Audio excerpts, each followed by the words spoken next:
अर्रहमानिर्रहीम। अस्सलाम वालेकुम नाज़रीन, पाक दीन इस्लाम में आपको खुशामदीद कहा जाता है और आज मैं आपके साथ मरने के बाद मुर्दा अपने घर वालों को कितनी देर याद रखता है इस हक़ाइक़ को लेकर आई हूँ। लिहाजा वीडियो को स्किप मत कीजिएगा और मुकम्मल देखिएगा ताकि ये हक़ाइक़ आप तक आसानी तक पहुँच सकें। बयान किया जाता है कि दुनिया और आखिरत के अलावा एक और भी जहां होता है जिसको बरज़ख कहते हैं।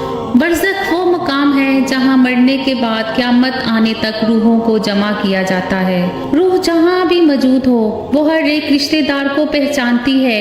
ये बात कहना कि फ़ला बंदे की रूह फ़ला बंदे के अंदर दाखिल हो गई है, ये बात बिल्कुल गलत है। ये बात कुरान और हदीस के बिल्कुल खिलाफ है। हदीस पाक में है कि जब कोई बंदा मर जाता है तो उसकी रूह को खुली इजाज़त मिल जाती है कि वो जहाँ चाहे जा सकती है। सईद बिन मसीह रज़ी ताला अन्हु फरमाते हैं कि हज़रत सुलेमान फ़ारसी रज़ी ताला अन्हु हज़रत अब्दुल्ला बिन इस्लाम से मिले। हज़रत सुलेमान रज़ी ताला अन्हु ने फरमाया कि अगर मेरे से पहले तेरा विसाल हो जाए तो तुम मुझे बताना कि वहाँ क्या होता है। क्या जिंदा इंसान और मुर्दा एक दूसरे से मिलते हैं? क्या रूहें जन्नत में होती हैं? क्या इनको हर जगह जाने की इजाजत होती है? ये अपने घर वालों को पहचानती हैं। जब इंसान मर जाता है तो उसको इल्म होता है कि मैं दुनिया से विसाल कर गया हूँ, अब मैं आलम बरज़ख में दाखिल हो गया हूँ। उसे सब कुछ याद रहता है कि वो बंदा मेरा फला रिश्तेदार है, फला मकान और घर हमारा है, मेरा तल्लुक फला नस्ल से है, यानी कि उसको हर चीज के बारे में इल्म होता है।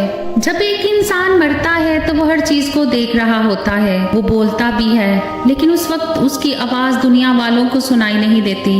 यहाँ तक जब उसको कब्र में उतारा जाता है तो भी वो सब कुछ देख रहा होता और सुन रहा होता है। उसको पता चल रहा होता है कि अब मुझे नहलाया जा रहा है, मुझे दफनाया जा रहा है। जब इंसान की जान निकल जाती है तो उसको सब कुछ पता चल जाता है, अब मेरा असल ठिकाना ये दुनिया नहीं है। इसलिए वो कहता है कि मुझे जल्दी जल्दी कब्र में छोड़ आओ। मरने वाले को सब मालूम पड़ जाता है कि मेरे साथ आगे क्या होने वाला है। मैं जनती हूँ या दोस्ती हूँ, मुझे कब्र में सुकून मिलेगा या मुझे कब्र में अजाब दिया जाएगा। मरने वाले की रूह कब्ज़ करते ही उसको सब मालूम पड़ जाता है। जो मोमिन होता है वो कहता है कि मुझको जल्दी कब्र में दफन कर दो, इस दुनिया से आखिरत अच्छी है। हजरत मोहम्मद सल्लल्लाहु अलैहि वसल्लम का फरमान है कि मोमिन के लिए दुनिया कैद खाना है, ये दुनिया काफिर के लिए जन्नत है, मोमिन के लिए कैद खाना है। जो बंदा गुनाहगार होता है, जिसने दुनिया में बहुत बुरे काम किए होते हैं, जो दोस्ती होता है, जब उसकी मौत होती है, जब उसको कब्र में दफनाने के लिए लेकर जा रहे होते हैं तो वो चीख चीख कर पुकार रहा होता है कि मुझे कब्र की तरफ क्यों लेकर जा रहे हो। गुनाहगार शख्स अपनी फैमिली को कहता है कि मैंने सारी जिंदगी तुम्हारे लिए दिन रात करके रिज़्क कमाया है, हर इंसान से झूठ सच बोलकर मैंने तुम्हारे लिए इतना माल इकट्ठा किया है, अब तुम मुझे कहाँ लेकर जा रहे हो, मुझे बंद कोठरी में क्यों डाल रहे हो। वो परेशान हो रहा होता है, अपनी जुबान से बहुत कुछ कह रहा होता है, लेकिन उसकी आवाज दुनिया वालों को सुनाई नहीं देती। उस गुनाहगार को पता चल जाता है कि मैं मर गया हूँ, मुझे कब्र में दाखिल कर दिया गया है। उसको अपने सब रिश्तेदारों के बारे में इल्म होता है। जब कोई कब्र पर आता है तो रूह को सब कुछ पता होता है कि कब्र पर मेरा कौन सा रिश्तेदार आया है। अगर वो कब्र उसके लिए अजाब बनी हुई है तो वो हर आने वाले को पहचान कर भी अपने रिश्तेदारों की तरफ ध्यान नहीं करता है, क्योंकि उसको अपनी पड़ी होती है। गुनाहगार बंदा को ये दुनिया बहुत ही याद आती है, क्योंकि उसके लिए तो ये दुनिया जन्नत होती है। वो ये बातें याद करता है कि मैं दुनिया में बहुत ही खुश था, मैंने दुनिया में बहुत ज्यादा अय्याशी की। वो दुनिया की जिंदगी को बहुत याद करता है। जो बंदा नेक होता है उसको मरने के बाद बहुत ही सुकून मैसर होता है।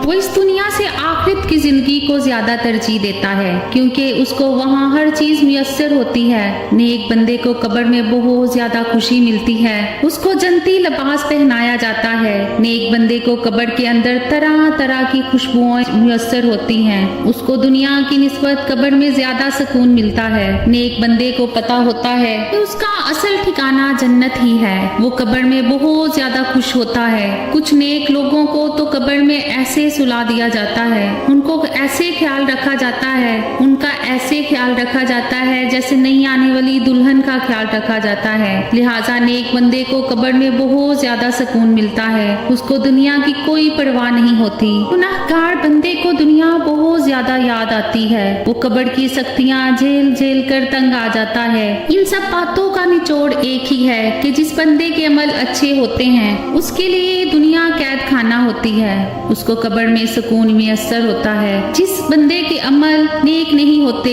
उसको ये दुनिया अच्छी लगती है, कब्र में उसको बहुत ही सख्तियां झेलनी पड़ती हैं, इसलिए उसको कब्र से दुनिया अच्छी लगती है। अल्लाह ताला ने कुरान पाक में फरमाया है, तुम अपने रब से गिरगिरा कर और आहिस्ता दुआ किया करो, बेशक वो हद से बढ़ने वालों को पसंद नहीं करता।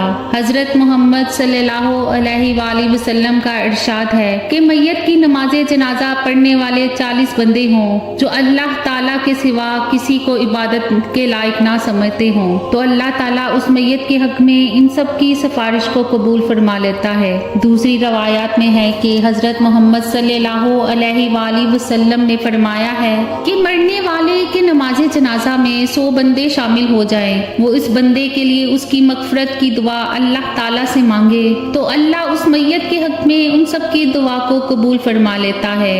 इमाम इब्ने कीम रहमतुल्लाह अलैहिस्सलाम फरमाते हैं कि नमाज़े जनाजा का मकसद मैयत के लिए दुआ करना होता है, मरने वाले की कब्र के पास खड़े होकर उसकी मगफरत के लिए दुआ करना है। हजरत उस्मान बिन अफ़ान रज़ी अल्लाह अन्हु फरमाते हैं, हजरत मोहम्मद सल्लल्लाहु अलैहि वसल्लम मुर्दे को दफनाने के बाद उसकी कब्र पर खड़े होकर फरमाते थे कि इस भाई के लिए मगफरत की दुआ करो कि अल्लाह ताला उसके लिए कब्र की मुश्किलात आसान फरमा दे, क्योंकि अभी इससे ये सवाल किया जाएगा कि अल्लाह ताला से दुआ है कि अल्लाह ताला हम सबको नेक काम करने की तौफीक अता फरमाए। आमीन या रब्बुल आलमीन। उम्मीद करती हूँ कि आज का वाक़या आपको अच्छा लगा होगा। मज़ीद अच्छे वाक़यात के लिए मेरे चैनल को सब्सक्राइब करें, वीडियो को लाइक करें। अल्लाह हाफ़िज़।